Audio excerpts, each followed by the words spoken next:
You're now watching Showbiz Now, your daily showbiz update.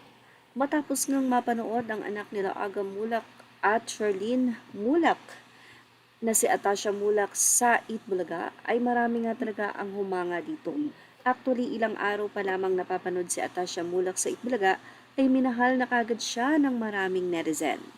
At isang ambush interview ang nangyari kay Atasha, pero marami ang natuwa sa kanya dahil napaka-bubbly daw nito at walang kayabang-yabang. Very humble na bata at talaga namang madali mo daw siyang makagaangan ng loob. Mapapanood ang nasabing full video sa YouTube channel ni Alan Diones kung saan nasa isang wake sila at nandoon si Atasha, si Andres at si Charlene Mulak kung saan ay kanya nga pong in-interview at habang ini-interview ay kanya nga itong binideo. Makikita ang walang kasupla-suplada na si Atasha Mulak. Marami ang natuwa kay Atasha dahil isa rin nga rin itong magaling na singer bukod sa pagiging magaling na dancer. Ayon kay Atasha, bata pa lamang siya ay gustong-gusto niya nang maging artista. Pero hiling ng kanyang mga magulang, pwede naman, pero tapusin mo muna ang iyong pag-aaral. Si Atasha ay nakagraduate ng college, bukod doon siya ay graduated with honors pa. Ayon kay Atasha, magkakaroon siya ng album at i-release ngayong buwan ng September.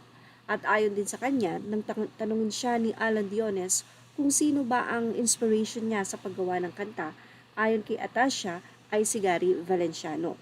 Nung nanood daw kasi siya ng concert ni Gary ay sobrang napahanga daw siya nito.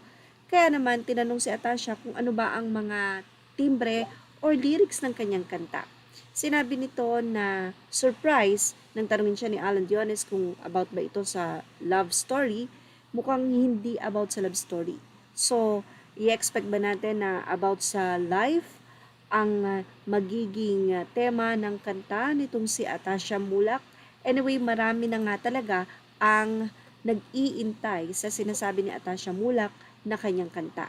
Sa ngayon, ay ini-enjoy ng mga netizen ang kanyang appearance everyday sa Eat Bulaga kung saan ay kabago-bago pa nga lang ni Atasha pero napakarami na ngang napapasaya nito.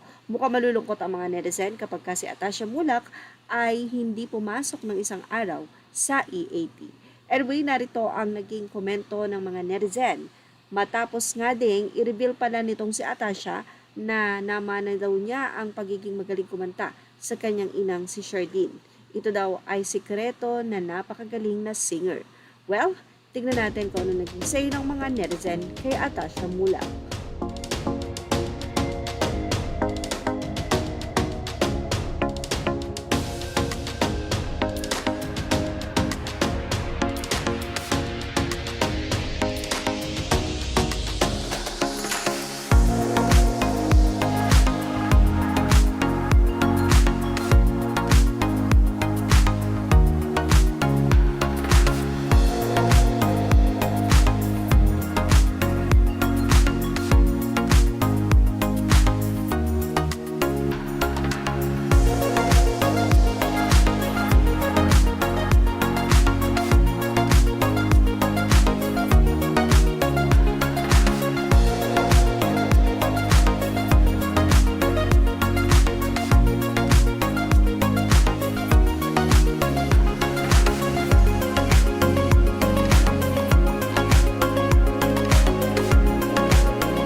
Anyway, inamin din ni Atasha nang tanungin siya kung willing ba siyang maging si Jezebel like her mom, ay baka daw maiyak siya kapag tinalok sa kanya ito ng Viva.